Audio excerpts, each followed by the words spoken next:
Robin Hood Radio and the Robin Hood Radio Network is proud to present Leonard Lopate at Large, lively hour-long in-depth discussions providing overviews and context to topics usually covered in partial measures.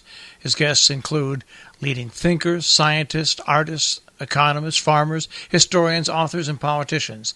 Mr. Lopate is a Peabody Award winner whose numerous honors include 3 Associated Press Awards and 3 James Beard Awards.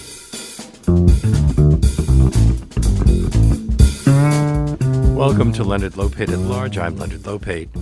Hundreds of thousands of new books are published in English each year, but according to the Pew Research Center, almost 30% of Americans do not read even one book in a year, and the average American reads only 4 books over that time.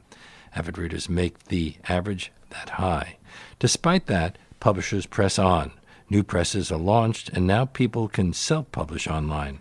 Almost 20 years ago, the New York Review of Books launched an imprint, NYRB Classics, New York Review of Books Classics, that has won wide respect. And Edwin Frank is the founder and managing editor. He's also a writer and poet, and I'm very pleased to welcome him to our show now to discuss NYRB Classics and the state of writing and publishing. Hi. Hi. What makes a book a classic? Is it staying power, literary quality? Well, I have to say it's a word I didn't really want to use for the series to begin with, partly because it's a sort of abused word in America where cookies and shoes are classics as much as anything else. I mean, I think the idea here is, it's a book that has shown some staying power. It's also a book that, in my mind, in our classic series, is a book that still has it in it to change our sense of what a book can be and surprise us. How are what you're calling classics different from the so-called great books? Well, we publish some of the great books, though you have to say, I mean, one thing we don't do is do things like publish a new edition of Jane Austen, because she's well looked after. But when it Nothing comes to new to say.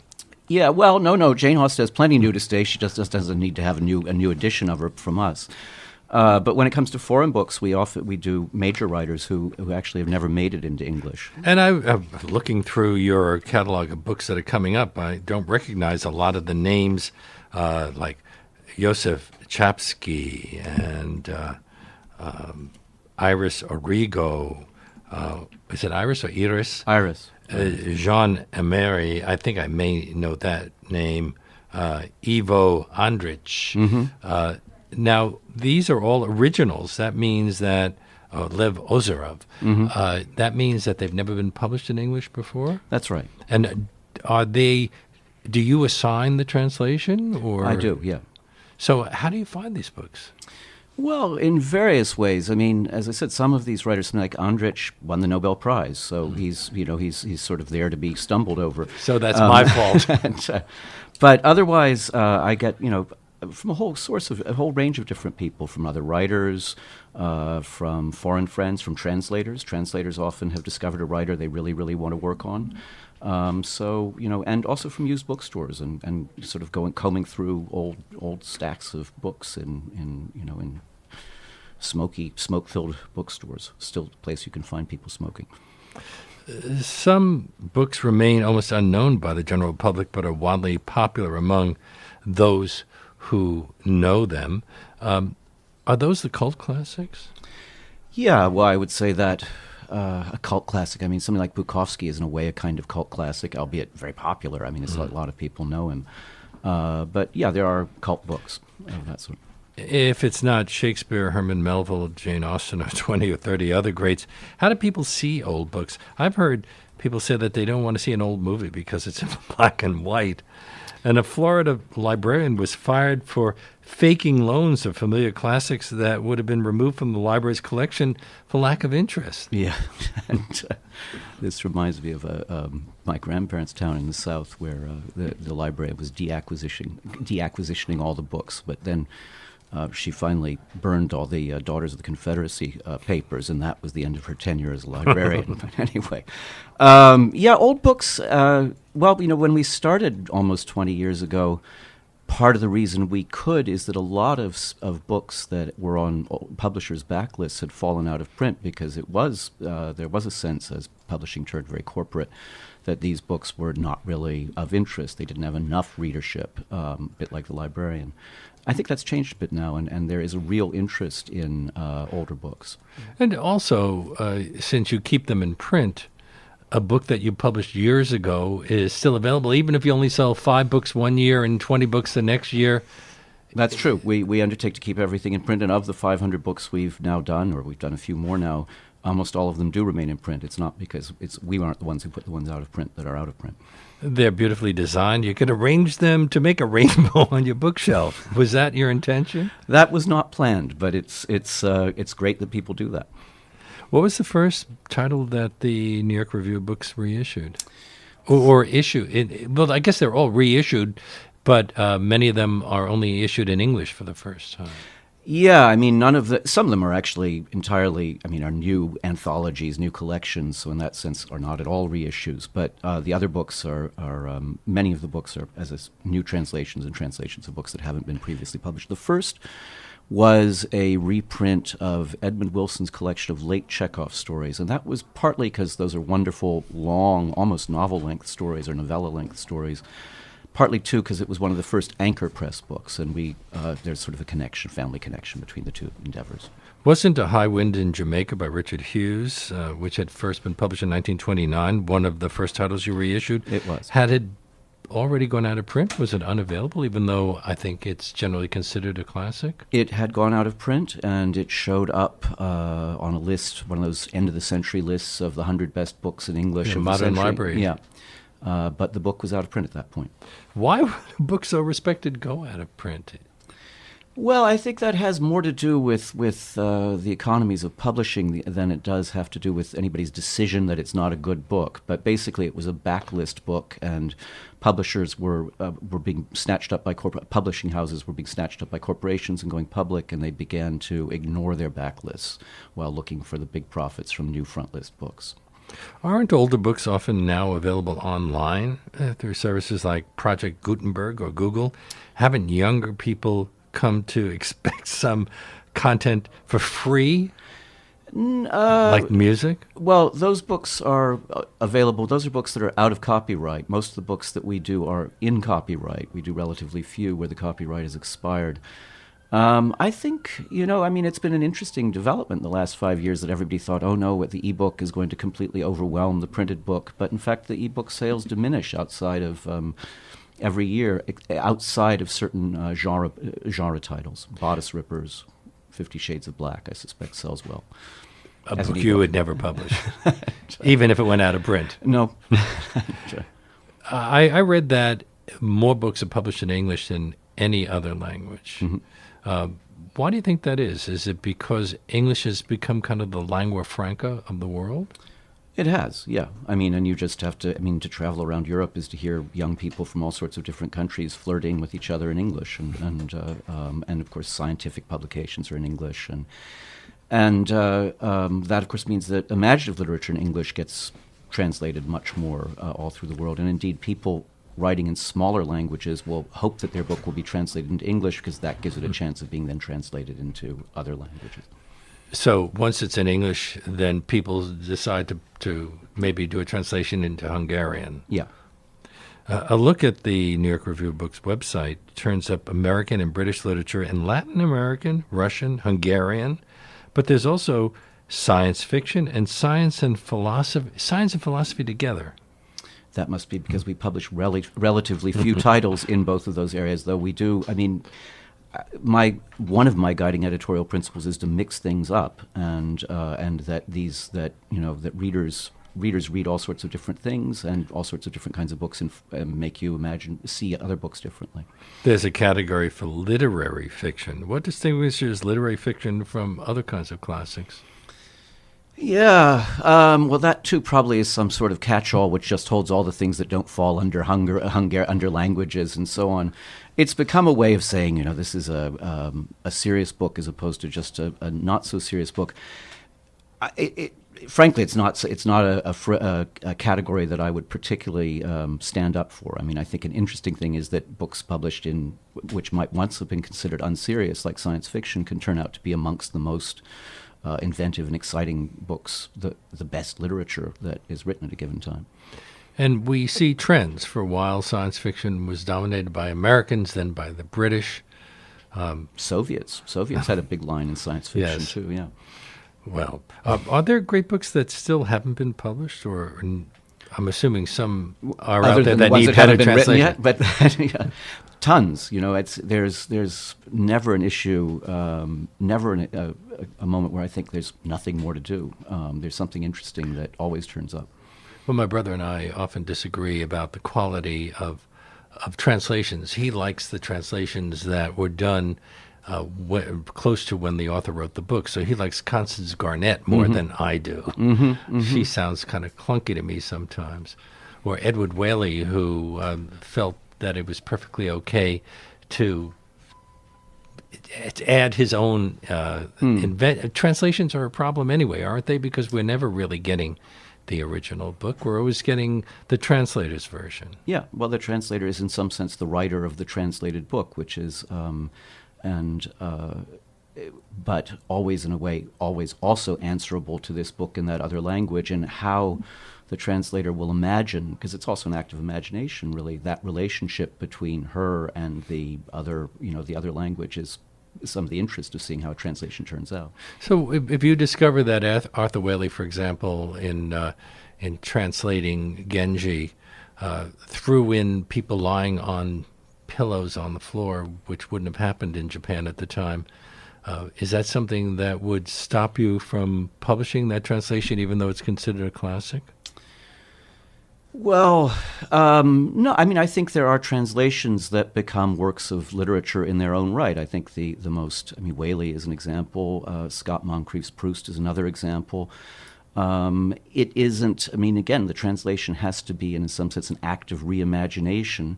And there are all sorts of details which may be familiar to the original readers which just don't exist. So you get these things of what translators call stealth glosses, where you add in something that will make the scene, visualizable for the reader. Well, some languages are easier to translate into English than others. French, Spanish are pretty, maybe even, German is already a bit of a problem because don't they put the verbs at the end of the sentence? Many sentences have the verbs at the end. So yeah, in some sense you have to rearrange the syntax of the sentence to get it as you do, in fact, in pretty much any language. It's funny, I've ended up editing translations from languages I don't know at all, from Chinese, for example, in which I, said about something that this doesn't really make sense, and then the translation came back and what had all been in the present tense had gone into the past tense, and I had this sort of feeling like, wait, doesn't the woman know Chinese? But in fact, I didn't know that Chinese does not have tense there, so there's this kind of significant ambiguity that is always there to play with. You could say, last week I go to the store. Yeah, well, that would. I think you go to the store and context provides when you did it. And, the New York Review of Books publishing range has changed a good deal. There are New York Review comics, New York Review book poets, calligrams. What are calligrams? Calligrams is a series that Elliot Weinberger was editing for us of classics of Chinese literature that mainly reprints that covered a range of poets and also some critical works and some Chinese critical works. And we've done a number of books in that series, and right now it's in abeyance, but we're looking forward perhaps to starting it up in the future. And then there's also a children's series now. There's a children's series which we've been doing for more than 10 years. It's one of, and some of our best-selling books are actually in the children's series. And graphic novels. Graphic novels we started doing quite recently. Well, 20 years ago, if you said graphic novels, I know many years ago when I wanted to interview Art Spiegelman after he had published Mouse, my producer at the time said, but it's a comic book. Right, you can't talk about that. Another case where you see what's pretty great comic book literature can in fact be some of the most interesting work, really interesting work of art. I'm speaking with Edwin Frank, who is, are you credited as founder as well as editor? I'm the editorial director. So editorial director of New York Review of Books Classics, and we should mention his book Snake Train, which is a collection of poetry, published by you, or is that called? No. It's published by an English publisher, Shearsman Press, which publishes poetry generally. Are you looking for other possible sources of underappreciated literature in Arabic, for example? Yeah, well, we do. One of the most famous Arabic books, Season of Migration to the North, by Taib Salih, which actually was, I think, just voted the most significant Arabic book of the 20th century, or novel, but not book. That's a rather wide but I'd like to do, I really am always trying to find new things from other places to do. What about new works? New works, we publish, we have a small imprint just called NYRB, where we publish mostly nonfiction, but we're publishing some novels, a novel by Amit Chowdhury next year, a new novel, and also a novel by an English writer, Jonathan Buckley, called Great Concert of the Night, which is a beautiful novel. And how do you find those books? I would imagine somebody who's written a new book would have an agent then send it into Knopf or one of the bigger houses. Well, they do, but then Knopf can't publish everything in the world. But agents send us the material sometimes. And also they're writers. We did a wonderful book of philosophy recently by Galen Strawson. Galen had been writing I'd read an article years ago in the TLS about how your life is not a story. The old shibboleth of commencements he took issue with. And I was very happy to see that. And so I called him up or emailed him at a certain point saying, can we put together the essays you've written on this subject? And so we did. You're listening to Leonard Lopate at Large on WBAI New York 99.5 FM. Do you have any personal favorites among the books that you've reissued?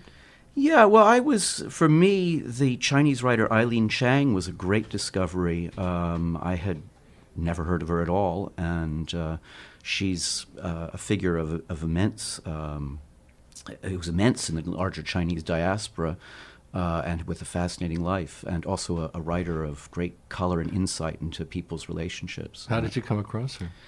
I stumbled on her in a reference book, in a footnote, where the footnote referred to one of her novellas she'd written and said, well, this is as good as Death in Venice. And then it also remarked on the fact that she herself... As good as Death in Venice, that's pretty good. Yeah, that she herself had translated it. And that particularly interested me because writers, especially writers from 50, 60 years ago who wrote both in their own language and were able to write in in English, were very few and far between. Nabokov, Conrad, Beckett, Beckett in French, of course, but not. Have any caused controversy when they were first published? Oh, yes. I mean, for example, we do Vasily Grossman's Great Life and Fate, which he presented in a way it didn't cause controversy. It was arrested immediately on his presenting it to the head of the KGB, and which was a strange thing to do anyway. But I mean, I think so. It was unpublishable in the Soviet Union until indeed the Soviet Union was no more. Or I guess it probably came out before under Gorbachev, probably. You have published a number of books from the Soviet era. Yes.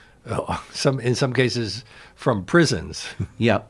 Yes. Well, I guess Solzhenitsyn wasn't the only. Dostoevsky. I guess there's a long prison writer tradition in Russia. That is true.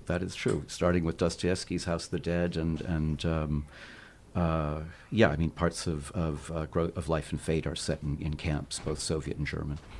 And do you think that that writing is particularly good or just fascinating because of what it pictures, what it represents?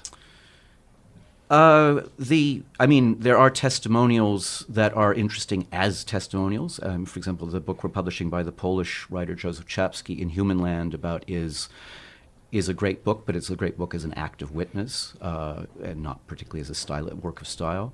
Another book we did fairly recently, Shalamos Kalima's stories about his many, many years in the Gulag, is the imaginative supplement is the wrong word, companion to the Gulag Archipelago, and is an act of focus and concentration and nuance. I mean, these are beautiful Chekhovian stories set in the direst of circumstances. So why do you think no one else has published them? Well, in the case of Shalamov, it was published about 20 years ago, but it's an interesting thing that a source of books for us, I think, reflects on the nature of America, are some of these Soviet books, which were published when the Cold War was still very much underway, and the minute we, in effect, won, They all fell out of print. So something like Life and Fate, which is about the Battle of Stalingrad, remained in print in England, where the Battle of Stalingrad is remembered as a turning point, fell out of print here because it was seen as a distant book and there was nothing to dissent against anymore. So great works of literature could be interpreted as works of propaganda. Yeah, well, I mean, and it's also interesting. I mean, we publish a wonderful German writer, Anna Sagers. We just did her The Seventh Cross, which really was written as an act of propaganda against the Nazis. It's about a guy fleeing from a German concentration camp, and he crosses the landscape of Nazi Germany, meeting a whole range of other people variously compromised by the relations to the regime or variously living in fear because they are opponents or secret opponents of the regime. It was written to stir people up against the Nazis. It's a great book still. One of my producers first came across the New York Review books in print through 20 Days with Julian and Little Bunny by Papa. Yeah. Are you familiar with that book? Sure. Paul Auster brought it to us and said there's this wonderful passage in Hawthorne's diaries about having Nathaniel Hawthorne. By Nathaniel Hawthorne, about being a single father because his wife had gone off on a trip, and he's exasperated but also attentive, and there's a visit to Melville, and it's a wonderful. It's a really wonderful narrative. And Paul Auster's introduction is almost as long as Nathaniel Hawthorne's text. That's true. It's a great introduction, though, too. Paul wrote it beautifully. That same producer may be obsessed with books. He notes that your books, are printed on acid-free paper at roughly the same price as many run-of-the-mill paperbacks. So that must cost you a bit more. It costs us a little bit more, but at the same time, it means I think that people see them as desirable objects as well as good books, and that's a useful perception, I think. And then they won't have to be reprinted in the future because they will last all those years. In 2003, you edited Unknown Masterpieces, a collection of essays by writers like Colm Toybeen and Toni Morrison of little-known work that they treasured. Did you ask the writers for recommendations? Well, these were introductions to books that we had already published, and so I had gone to them when we published the books and said, would you be interested in writing an introduction to this or that? I mean, it was sort of a hunch that Toni Morrison might know Camrale's Radiance of the King, a strange kind of magical realist book from the early 50s, and she did, and she wrote a very thoughtful and extensive introduction. Writers are often serious readers, so it's likely that Toni Morrison would have read a book that others might have found obscure. Well, and she, of course, was an editor for many years, too, and yes, her stores of knowledge about books are vast. I remember talking to her about being an editor who then wanted to publish books, and she couldn't publish them with the same house that she was working for. That would have been too much. I think it might have been seen insider as unacceptable. dealing, as it were. Yeah. How many titles has the New York Review Books Classics published now? A little more than 500. We published in April a novel by a German novelist, Wolfgang Herrndorf Sand, a kind of thriller. And that happened to be our 500th book. We didn't plan it that way, but there it was. Is there anything that knowledgeable readers might find especially surprising on your list? Well, I hope there are lots of things that are surprising that people come to for the first time, even if part of the idea of the series in terms of drawing new readers is that on the one hand, people will see things, they say, well, that's one of my favorite books. Great to see that, but I've never heard of this one. I guess I'll try that. I was surprised that you published a new version of H.G. Wells' War of the Worlds. There are many editions of that. Well, we did. And it's out of copyright, available free online? Yeah, but it has Edward Gorey's illustrations, and that's why we did it around the time of the Spielberg movie, actually, taking advantage of that. But Gorey had done a cover, actually for an enterprise called the Looking Glass Library many years ago. It had done cover art and then chapter art and so on, and Gorey is a wonderful artist in his own right, so that was a reason to compliment. What still is, anyway, not only one of the great science fiction books, but one of the great books of the 20th century. Books were often illustrated when Wells wrote, but of course Gorey comes much later. Yeah. yeah. But weren't a number of the Dickens books illustrated? Oh, sure, yeah. Cruikshank illustrated Dickens, and yeah, I mean, the books were always illustrated. We did a Chekhov, actually, with his brother's illustrations. Really? Yeah, Chekhov's brother. Was his brother a good artist? He was a good commercial artist, yeah. He drank himself to death at an early age, so he was sort of, his talent wasn't fully realized, but he did do illustrations to some of his brother's stories. What kind of editing is required for a series like yours? These books, of course, were edited when they were first published.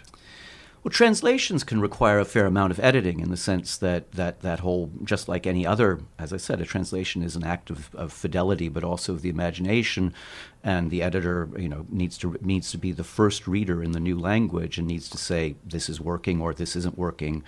Maybe we could, make some suggestions, which may not be the right ones, but may lead the translator to think again about how he or she has gone about it. Otherwise, it's a matter of, I get to go down the primrose path and pick primroses.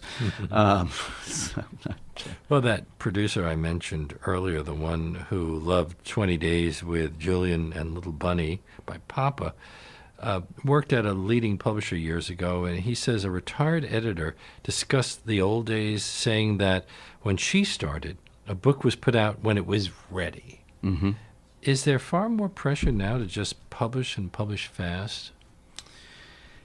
Not on me, particularly. I mean, we allow books sometimes to take their time to mature, yeah, I mean, to some extent, I think that it's an ever more commercialized business on the whole. Is New York Review of Books publishing any entirely new titles? I mentioned the novels by Amit Chaudhry we're doing, and also the novel by Jonathan Buckley. Then, as I said, like Galen Strawson's collection of essays was a new book. So we do a range of new, mainly nonfiction. One of the forthcoming books is Political Action by the philosopher Michael Walzer, which was first published in 1971. Is there a political quality to publishing books long out of print? There certainly is. I mean, when we began our latest round of wars, I thought we're going to be at war for a long time. We published, at that point, the great C.V. Wedgwood's great book about the 30 Years' War, which there wasn't a standard history in print in English of the 30 Years' War, but in some sense I thought this is a situation that is similar. We published... Well, the 30 Years' War is something that if you ask most people, what was the 30 Years' War about, they would have a hard time even talking about it, even though it was a really important historical event and lasted 30 years. Yeah, and in some sense came out of our modern notion of sovereignty, too, and national sovereignty. And this is a great work of narrative history. We also published Alistair Horn's book about the Algerian War at that point. Political Action we're publishing because John Wiener, who writes for The Nation, a historian, some people approached him and said they'd found Michael's book, and they were organizing in the Central Valley, and they found it really a great handbook about how to go about it, and the book was not available for love or money, and did John Wiener know anybody who could put it back in print? And so he emailed me, and we'll be doing it. And can what we get from that book be applied today to Absolutely. political action? I mean, there are elements of it which it doesn't, for example, have social media in it, but it is a short how-to book concentrating not on the political situation when he wrote it in 1971, but in general on how people can get together in order to form a political movement. I think Abby Hoffman's Steal This Book is out of print. Is it? No, that actually would be a book I'd love to do, but though notoriously it's a book that is one of the most stolen books, which is, as it should be. Well, what happens with a book like that? Okay, so somebody published it and then let it go out of print. Can you just automatically pick it up, or do you have to make all sorts of arrangements? If a book's in copyright, you have to find the owners of the copyright, we're extending copyrights longer and longer these days, aren't we? Well, we are this year finally getting to the end of the last extension, the famous Sonny Bono law, in which was sort of the Mickey Mouse Act to keep Mickey Mouse under copyright, because God forbid that people make free use of him. Well, that's because Sonny Bono represented California, or at least the part of California where Disney was located. Yeah. But that extended copyright in the States for 95 years from the date of publication, which put it at everything before 23 was out of copyright. But we're getting to that 95th year, so things are going to be moving back into the public domain. I'm speaking with Edwin Frank, the managing editor of New York Review Books Classics. Authors approached you about republishing their own out-of-print books? Yeah, people come to me and suggest that their book should be back in print, and I can't offhand think of one that we have done, which is not to say I'm opposed to doing it. I'm glad, I'm glad to hear about books in whatever way I can. A handful of presses seem dedicated to publishing better books. Live Right, Bloomsbury. Do you think that there's been a resurgence of serious publishing? It's been in because in the past, I remember speaking to editors at Knopf many years ago, and they said, well, for a long time we only published books that we really thought were of the highest quality, but then we realized we had to find books that would actually pay for us publishing those other books, and that's when we started looking for bestseller type books. Well, I think publishing is always involved trying to mix and match books that you think are going to be a popular success and books that are just very good books and might actually have success over a long period of time. I mean, that's been, outside of doing small pamphlets and books of poetry, very small presses where, you can publish for 3 years and then crash and burn. You've got to find some way to keep the imprint going. Has the Amazon flood had any impact on what you do? Well, Amazon has had a huge impact on the shape of publishing. In some ways beneficial to us in that people who buy our books tend to want to buy other of our books, and which shows up on Amazon in that it says that customers who bought this book also bought that book, so it reinforces brand, as they say. So that's been a beneficial effect of Amazon. I mentioned the Pew Research report on reading at the start of this discussion. What do you make of the current statistics on reading? Well, I don't think they're that different. It's always been true that I think Americans read 2 books a year on average or something like that. So, it's in some sense the situation is stable. Heavy readers bring up the average. Sure, right. I do think that a fact of today's publishing world is that there are lots of other ways in which people can entertain or get themselves or get information, and that the kind of default position of the book for serious information or serious entertainment is not so obvious anymore. Watching a Ken Burns show is as legitimate as reading a David McCullough biography when it comes to going to a party and talking about, what you found out recently or what you've been doing recently. Except the David McCullough book has more information within its covers. Yeah. A film, it's impossible to cover all of the important things. So it's true. Even the best are a bit of a gloss. I think that's true, and I think that to the extent that people become more and more dependent on more rapid forms of information, it's going to change the nature of their knowledge and understanding. And studies have found that Americans get most of their news from social media. Have social media and television crowded out reading, do you think?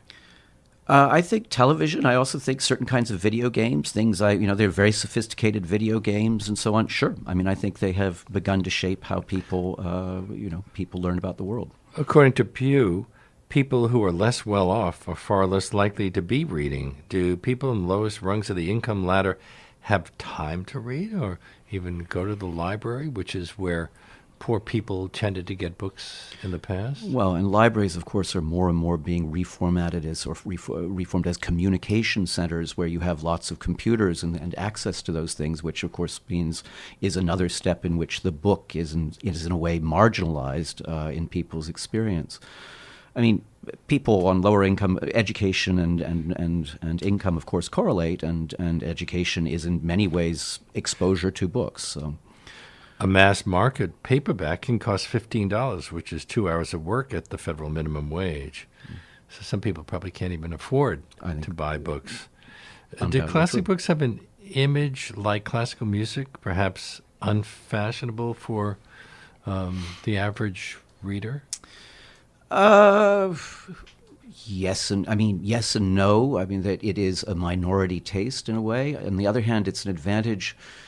I mean, if you compare, for example, the situation in the UK to the situation in the US, there is a way in which English readers have a kind of fondness for people like Mrs. Gaskell, who are seen as part of the national patrimony. I think it's probably less common for Americans to sit down and read, let's say, Nathaniel Hawthorne, even Americans with certain education after they get out of school. On the other hand, something like our series, which is really, in some sense, a sustained act of curiosity, I think is something that speaks to Americans. It's a way of finding out about the world and actually revising or rethinking your views about what books can be. Wealthier Americans may be reading more, but what are they reading? Self-help books on getting wealthier? I don't know. Truman Capote once described seeing a wealthy young woman poring over a book, her lips slowly making out the words, and he realized that she was reading a book on the lives of the rich and famous. Well, that's a wonderful sort of, kind of meta scene in life. Anyway. Andre Schifrin, who led Pantheon Books until 1990 and then founded the New Press, criticized contemporary publishing in his book, The Business of Books, how the international conglomerates took over publishing and changed the way we read. What's your view of the publishing industry today? Well, I mean, the publishing industry was heavily corporatized in the 90s, and as Schifrin talks about in that book, went from a model where the point of publishing was to post a profit to one in which the point of publishing was to satisfy shareholders and show growth. And in a way, the existence of our series depends on that, because that was the first step in which older publishers began to neglect their backlists and leave things like High Wind in Jamaica, let them go out of print. Those pressures continue to be very real in large-scale trade publishing. I think also there is an ongoing pressure from what we've been discussing already, which is the diminishing prestige and presence of the book in the culture as a whole, which especially big publishers with their big machines. I mean, they have huge, they have a lot of invested staked capital that they need to keep working, and at the same time, they have a dwindling number of people interested in what they're producing. So, did they have to conglomeratize to just stay in business? Because some of these companies are, if you really look at all the books that one company has, used to be 10 different publishers, it's kind of stunning. These corporations, which are basically, contain all sorts of imprints, which were once independent imprints and are now.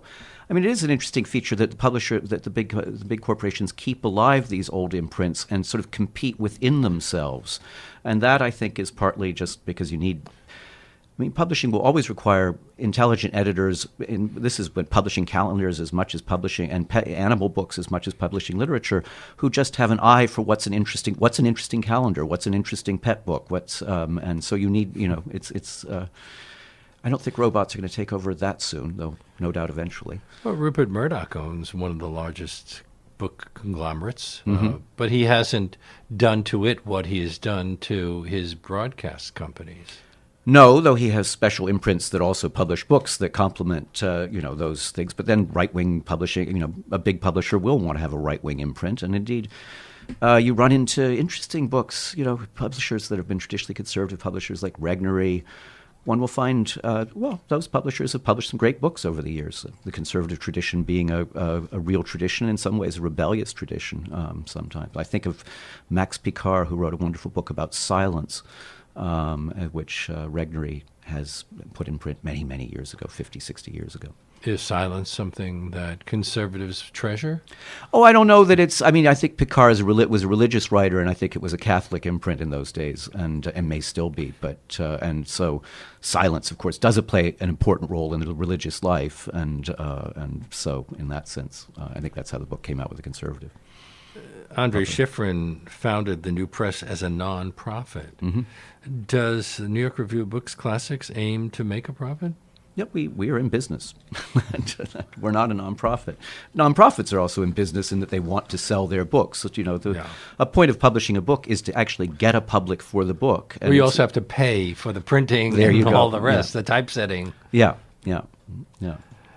Don't a handful of huge publishers like Penguin, Random House, and HarperCollins dominate the business of books? How do they affect the business for a press like yours? Well, Random House is our distributor, which has been a good relationship for us and for them, I would assume too. Otherwise, an interesting feature of the situation I, in some sense, already mentioned of the diminishing presence of the book is that there have been, along with us and alongside us, a variety of new endeavors. Archipelago Books, I think of New Directions, which is a venerable press but is still very much committed to publishing new and interesting and surprising books. That these endeavors have in a way flourished in the last 20 years, and there are a lot of even smaller presses, New Vessel and so on, Wakefield, that are bringing out work in translation or otherwise unusual work. Are you picking up where Modern Library left off?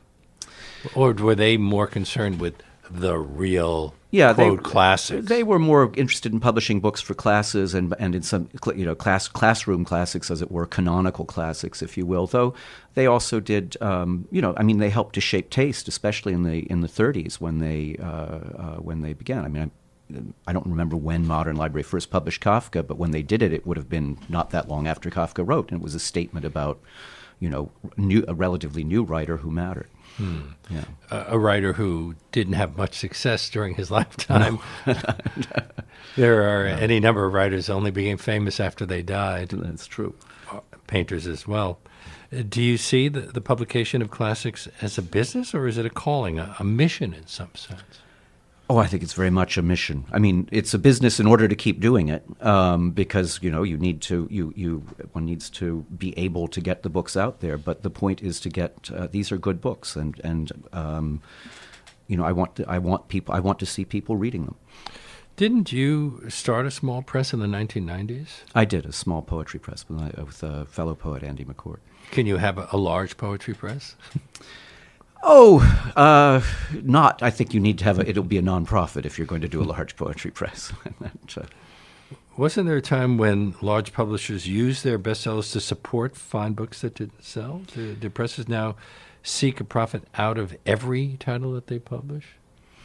Well, I think, again, any publisher is going to see that knows that not every book is going to turn a profit. That's why one publishes a range of different things. And any publisher will also have books that are dear to his or her heart, which they would love to see prosper, which they're going to publish because they love it.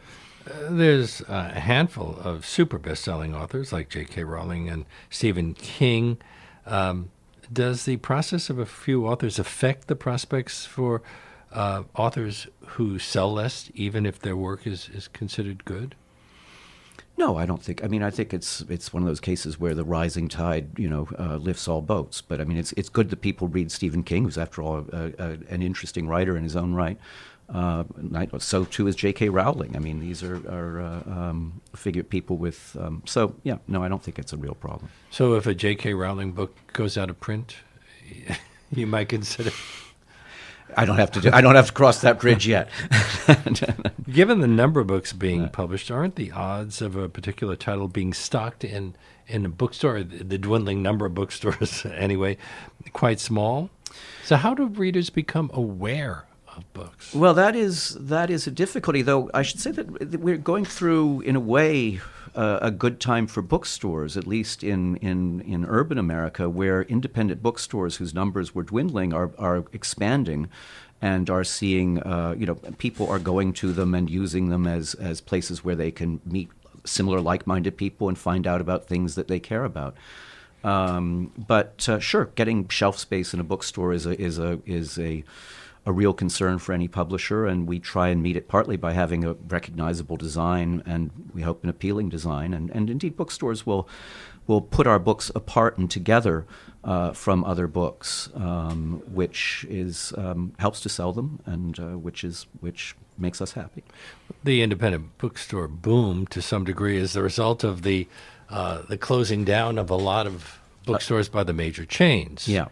So, to some degree, is it like stores that sell organic foods and appeal to certain kinds of buyers as opposed to people of a huge supermarket? Yeah, well, I mean, I do think that a good small bookstore is a bookstore that reflects the taste of the bookseller, and the bookseller knows his or her neighborhood and the people, and tries to in some sense mirror that back, I think, and this is a virtuous endeavor. It seems to me, that it's a good thing that people do it.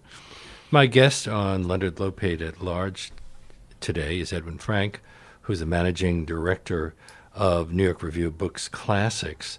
This is WBAI New York 99.5 FM. Your collection of poetry, Snake Train, was published by a small press, Shearsman Books. How do small presses like that manage in the current publishing climate?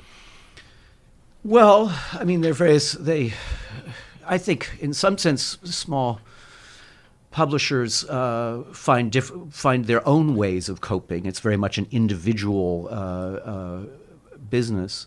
I think of a wonderful small press that I'm involved with, the Ugly Duckling Press, which is one of the most important publishers of poetry and translation in this country, and also certain archival materials. Like they just did the box, a reproduction of a publishing endeavor that Marcel Duchamp was involved in early in the 1920s. And there they have a collective, and people come partly because people are drawn to learn how to print books, because they have an active press and so on, and people are involved, and poets are involved. Poets want a community of people, and so that helps to keep that press going.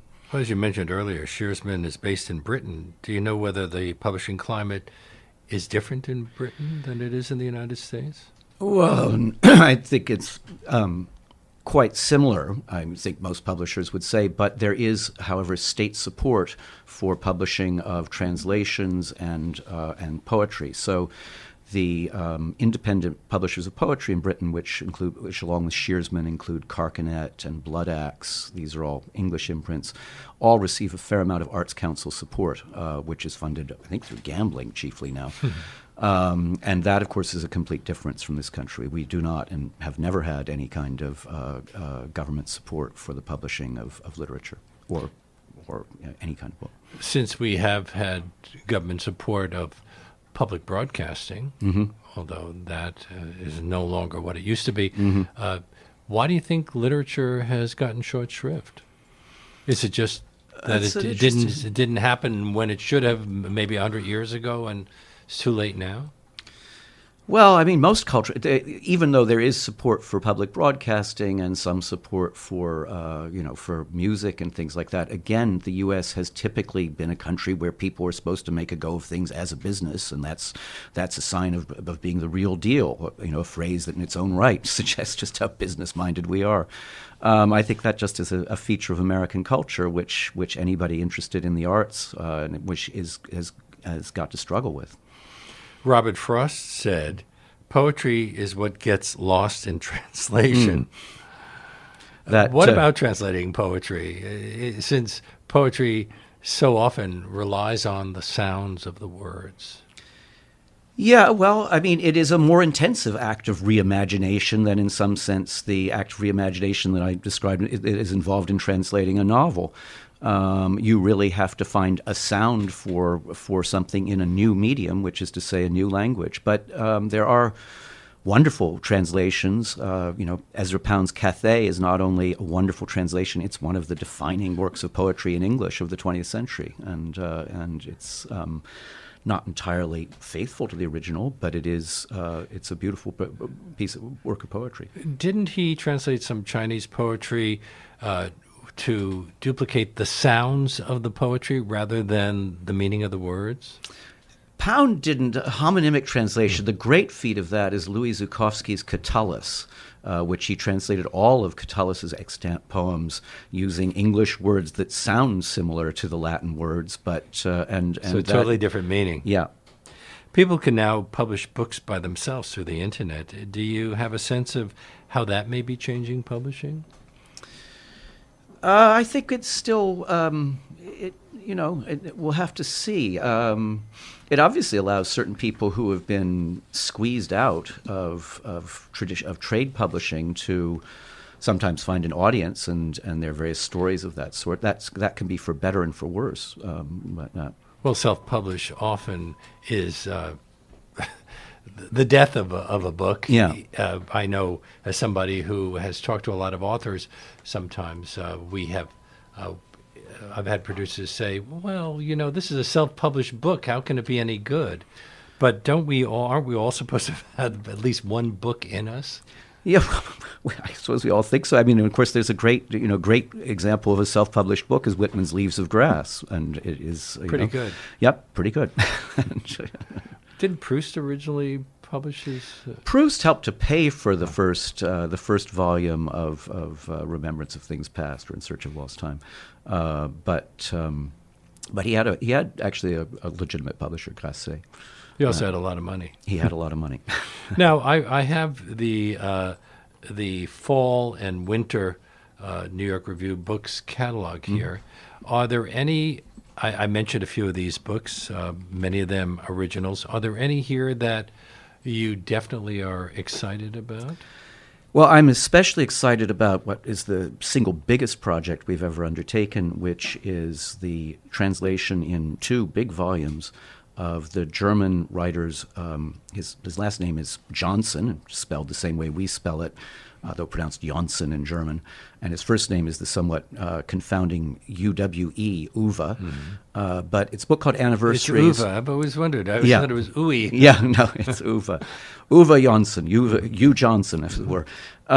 His book Anniversaries, which is a book of 1968, so it's coming out for a book all about the news, which was, of course, in 68, written when he began it without knowing what the news would be. So in some sense, an ongoing act of response to a changing situation, and also a wonderful, a political novel in a way, and also a novel about a single mother and her daughter living on the Upper West Side of Manhattan, which is one of the great New York novels. It was published in English in a much abridged version. This is the first time the whole novel will be available, and it really is one of the great novels of the 20th century. So he wrote a book set in the Upper West Side, you say? Upper West Side. In German. In German. And it includes the whole patches of the New York Times are worked into it, because the Times is a sort of character in the book, because the main character reads it on the way to work. She works in a bank on the Upper East Side. And so as the novel goes by, she's constantly engaging with the news of the year. She's also telling her daughter her own story of growing up in a very small North German town under Hitler. And then also in East Germany, which is where Johnson came from. So it is a kind of interweaving of America in 1968, the Vietnam War, racial issues, and the story of growing up in Nazi Germany. One of the books that intrigued me is called Fragments of an Infinite Memory, My Life with the Internet. Yeah. Now another one of those almost impossible names, Maël, I guess, Renoir. Maël Renoir is a young Frenchman who wrote this book. It came out in French a few years ago. And it begins with a wonderful little anecdote, which is that Maël is walking down a boulevard in Paris, and he's thinking, what did I do last night? He can't quite think of it. He thinks, I'll Google it. And so he talks about this way, in some sense, that one's mind has expanded into this other alien space, which nonetheless we depend on, and in some sense identify with. I suspect a lot of people come across books that you have published that they might be interested in through Google. So that is probably can be grateful to Google. Yeah, yeah. And my great thanks to you, Edwin Frank, for being on our show today to talk about the New York Review of Books Classics. Thank you. And that brings us to the end of our show. As I said, my great thanks to Edwin Frank, to Hugh Sansom, who produced this segment, to Charlie Morrow, who composed our theme music, to Reggie Johnson, who was at the audio controls, to my assistant producer, Jesse Lent, who makes things run smoothly. Leonard Lopate at Large comes to you on Saturdays at 4 and Tuesdays at noon. You can subscribe to Leonard Lopate at Large podcast on iTunes and by clicking on Robin Hood Radio's archive program site, which is robinhoodradio.com. You can also check out Leonard Lopate at Large Facebook page. We hope to see you next week.